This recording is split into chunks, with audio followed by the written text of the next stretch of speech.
Okay, hello everyone, welcome to easy explanation. So I think this is the last question for the control statement wala series, and after that I'll go to chapter function. तपाईलाई अरु कुनै पनि question मलाई solve गराउन मन छ भने please comment गर्नु होला, म तपाईलाई त्यसको क्वेशन सल्भ गरेर यसको भिडियो तपाईलाई म अपलोड गर्दै हाल्छु है. So this is the last question. The question is write a program to check whether a character is vowel or consonant. एउटा दिएको क्यारेक्टर vowel or consonant हो, त्यो चाहिँ हामीलाई चेक गर्नु छ. त्यसको लागि डाइरेक्टली मैले कोडमै जम्प गरेँ.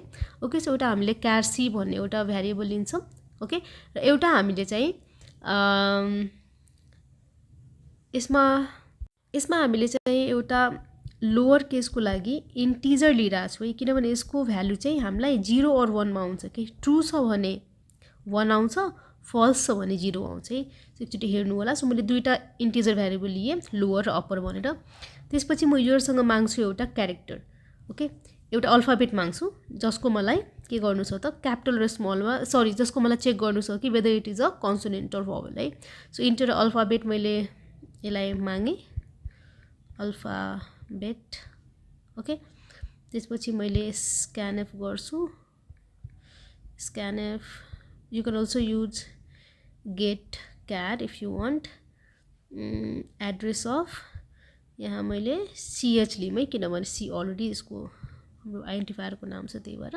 ल अब हेर्नु है मैले के गर्न खोजिरहेको छु. यसको अरू पनि मेथड छ, तर यो सर्टकट मेथड चाहिँ हो छ.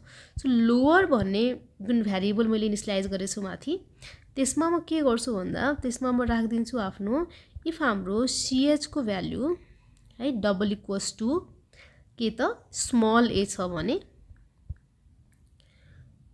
स्मल ए सिंगल कोड चाहिँ हाम्रो उसको लागि हुन्छ, स्मल ए छ, और हाम्रो सिएच को भ्यालु. सो यही म कपी गरिदिन्छु है, किनभने मैले हरेकचोटि टाइप गर्नुपर्छ.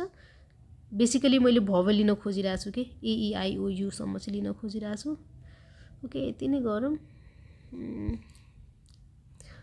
पेस्ट, फेरि अर्को आउँछ यो पेस्ट, फेरि अर्को आउँछ पेस्ट, र अर्को आउँछ पेस्ट. ओके, आई गेस यो AEIOU. Okay, I think that's all. यति लिए पुग्छ हामीलाई. र यहाँ ए को सट्टा e, small e, AE. Okay, then sorry for the keyboard, AEI, after that O, and finally it is U. Okay, ल इफ यति छ भनेपछि हाम्रो लोअर केसको भ्यालु चाहिँ के छ त, हामीले युजरले प्रोभाइड गरेको अल्फाबेटमा इफ AEIOU छ भने लोअरको भ्यालु चाहिँ 1 हुनुपर्छ है, 1 भइहाल्छ है यहाँ चाहिँ. त्यस्तै गरेर सेम म कपी गर्छु. ओके, अप्पर केसको लागि है. Okay, so I think okay, copy and paste.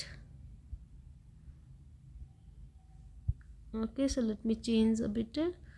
Let's say UPPER, and this is going to be capital A, this is going to be capital E, this is going to be capital I, this is going to be capital O, this is going to be capital U.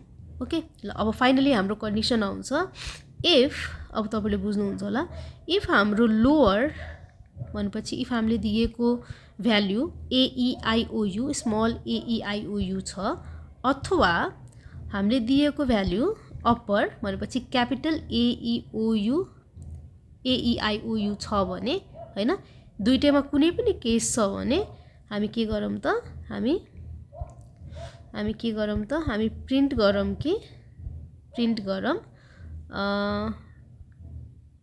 %C is in lower case, %C is a vowel हैन, हामीलाई भवल र consonant change गर्नु छ है, is a भवल. Okay, यो भनेको के हो त, तपाईले क्यापिटल ए दिनु कि स्मल ए दिनु, उसले भवलै चिन्छ कि उसलाई चाहिँ हैन. Else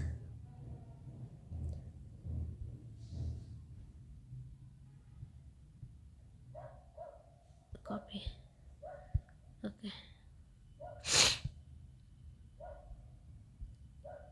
else percentage C is a what? Percentage C is a consonant.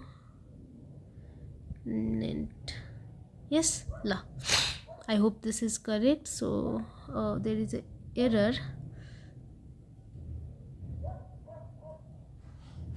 Okay, actually spelling mistake. Yes, I think यहाँ चाहिँ हाम्रो एउटा spelling mistake छ, दुईटा error भएछ. So enter alphabet small a, it is a vowel. Yes, अर्को run गरौँ हामी. म दिन्छु यहाँ capital Z, it is a consonant. Fine, so this works very fine.